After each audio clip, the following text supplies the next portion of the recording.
And I now get the honor of introducing our next speaker, Martha Burich.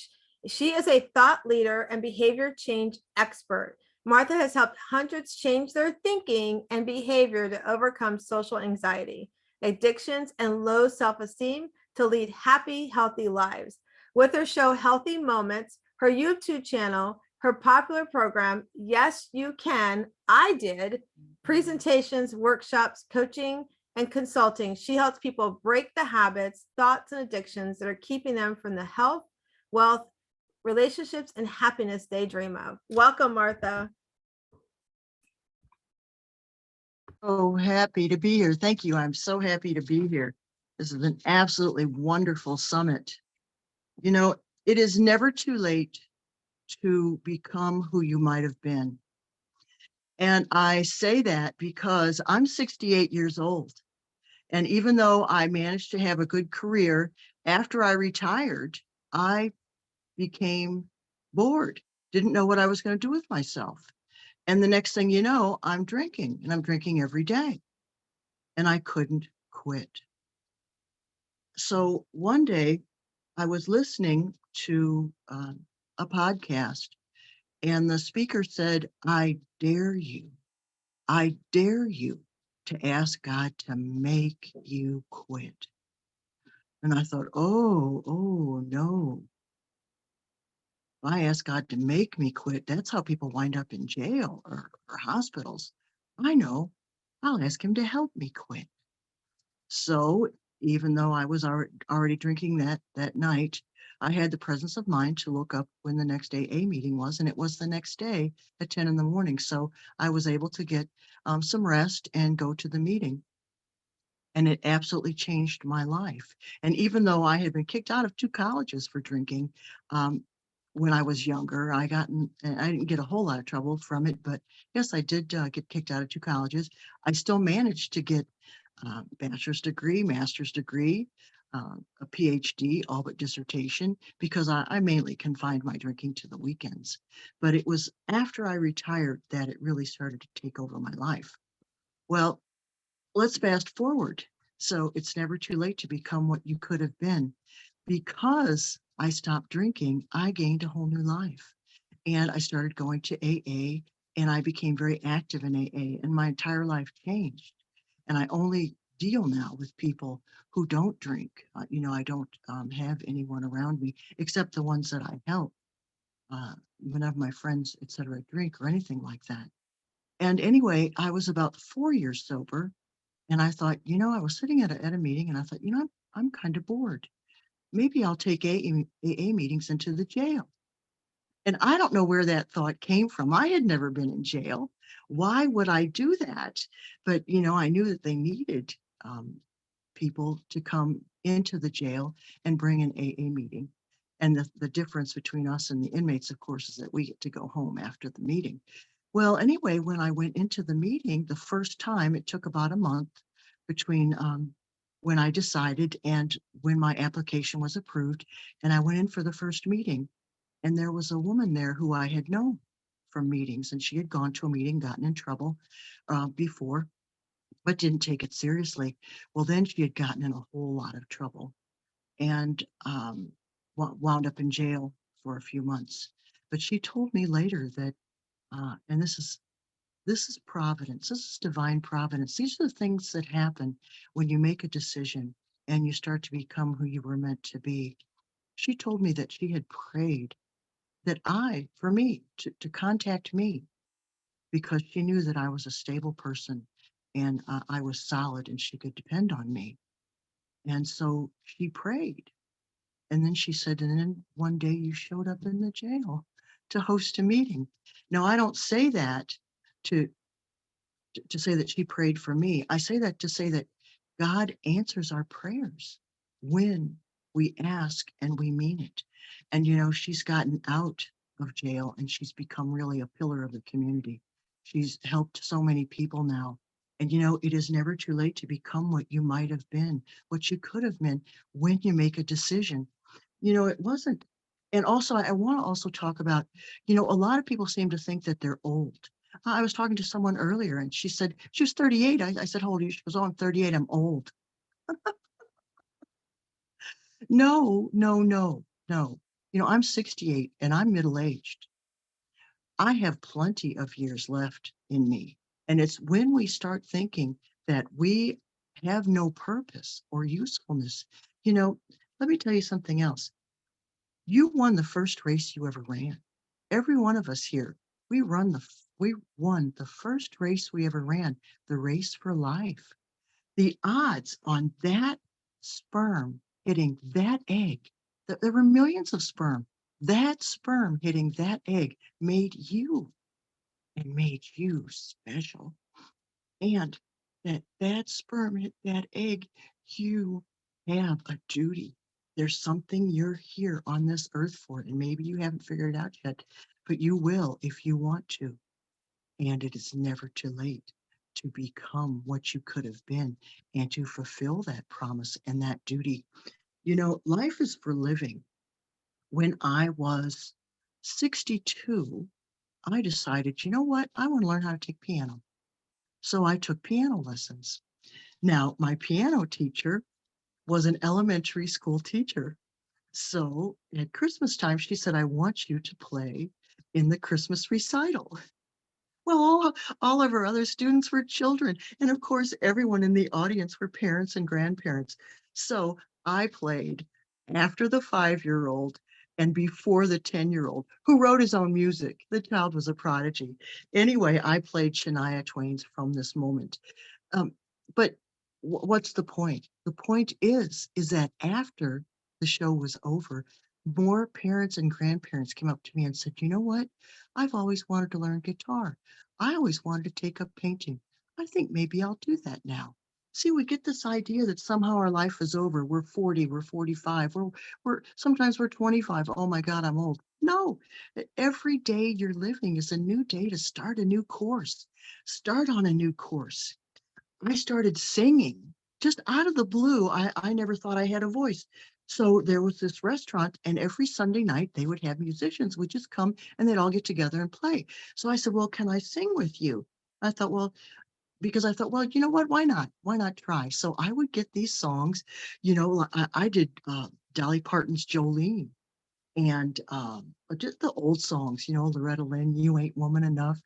And I just had a good time with it. And it was so much fun. And I learned there, I thought, oh my goodness. And people used to tell me I didn't have a voice. They were wrong. I did have a voice, but who was I listening to? Other kids, you know, other kids. So yes, you're never too old to do something new. I took a cruise with a woman I'd never met. I met her on the internet, and we didn't meet until we got to the cruise terminal. She was a widow, as am I. And, we've got to take chances. If you want your life to be exciting, if you want to meet new people and do new things, who wants to be, do, and have more? Put a one in the chat. Of course, we all do. And if you don't put a one in the chat, what's the problem? Of course you do. Everyone wants to do, be, and have more. And we can so easily. All we have to do is get over our fear. And what's our fear? Our fear is that someone will say something. Someone will think we're wrong. Someone will, oh, she doesn't have a good voice. Well, let me tell you that story. So one day I get up to do Jolene. I hadn't sang in months. It was at some karaoke event. And I get up and I was so off key. Oh, when I finished, one poor fella, I mean, I looked out at the audience and they didn't know what to do. One fella gave me a pity applause, you could tell. And I remember looking out at the audience and saying to myself, well, there, see, Martha, you're still living. People still talk to you. The world still turns. It's okay. You can fail and still get up. And that's another thing I want to tell you. I told you I got kicked out of 2 colleges. Well, guess what? I got up and I went back to college. They let me back in. They like, of course, if you have the money, they'll let you back in. But I went back and I grew up and I took it seriously. And I got a bachelor's degree and I got a master's degree. And then I got a PhD, all the dissertation. So, and then I became a college professor. My mother was over the moon. She felt that teachers were the greatest. And then I became a high school science teacher because I love science. And see, I always thought I wasn't good at science, wasn't good at math, but I had to mature and I had to give myself an opportunity to try things and fail. And that's my message for you. It doesn't matter how many times you've fallen down, quote unquote. Those are the stepping stones to your life today. And the people who are the most successful are the ones who have failed and admitted it. Because who do you look up to? You look up to people who have made mistakes but won anyway. And you need to be that person in your tribe. You need to say, well, you know what? That didn't work out, but this is. And I am a good example of that. That's our duty as humans to be the good example. And if you aren't the good example, what can you do today to stop? I wasn't a good example because I was drinking. So what did I do? I went to a meeting and I thought, you know what? If they can do it, I can do it. And that's another thing I want to tell you. You know how we live? One day at a time. Don't worry about yesterday. Don't worry about tomorrow. In fact, we ruin our lives when we keep dragging yesterday into it. Yes, bad things have happened to us. Yes, people have treated us wrong. Yes, things have not gone right for us. But when we keep dragging that into our present lives, we ruin this moment. This moment, this moment is our moment. It's our time to shine. You know, I help women by helping them see this is your life. This moment, you know, those meetings I take into the jail, those AA meetings. That's how I help the women. I tell them, you know what? You are here not because you're a bad person, but because you have some lessons to learn. And maybe one of the lessons you need to learn is just because you think it doesn't mean you need to say it. Maybe you need to learn patience, tolerance. Why don't you take this opportunity today to learn the patience and tolerance? Obviously, God's given you an opportunity, and you're in a better position to help other women who have found themselves in your same position. So take this opportunity to become strong. Stop letting things make us weak. You know, that's, I would let things make me weak, and I'd be crying, oh, mom, this, oh, mom, that. My mother would say, Martha, get up, get up. You're better than that. Get up. And guess what? I did get up and I won, didn't I? I won. So I want to help you win. And now I mentor women and help them. My website is marthaburich.com. And you can go to my website and book a call with me, 15-minute free call, and we can discuss your goals and where you want to go. You know, the best thing you can do for yourself is get a mentor. And any of the, you know, whether you choose one of the women here or any of the other women here or me, get a mentor. Move your life to the next level and stop looking at things. Don't say to yourself anymore, I can't have this because I can't afford it. No, say, I want this. I'm going to be able to afford it. Do what you have to do to take your life to the next level. Stop, start making your decisions on what you want, not what you can have. The day to stop settling is this day. This day, you've heard from all these women how the day they said no more is the day their lives changed, not just their life, their children's lives, their parents' lives, their friends' lives. Once you stand up and say, I won't accept that anymore, you become the example that everyone around you needs. Now, there are going to be some challenges because let me tell you, the crabs in the bucket don't like the one that tries to get out. And even the people that love you will try to drag you back down, not because they don't love you, but because they don't know any different. Of course, they love you. They don't know how to deal with you when you finally go, wait a minute, I'm not going to stand for that anymore. I'm better than that. And when you expect them to stand up too, let's say you quit smoking, and then all your smoking friends, they want you to come back down and smoke, don't they? Because you make them feel bad. But no, you stand up and you get strong so that you can bring everybody up.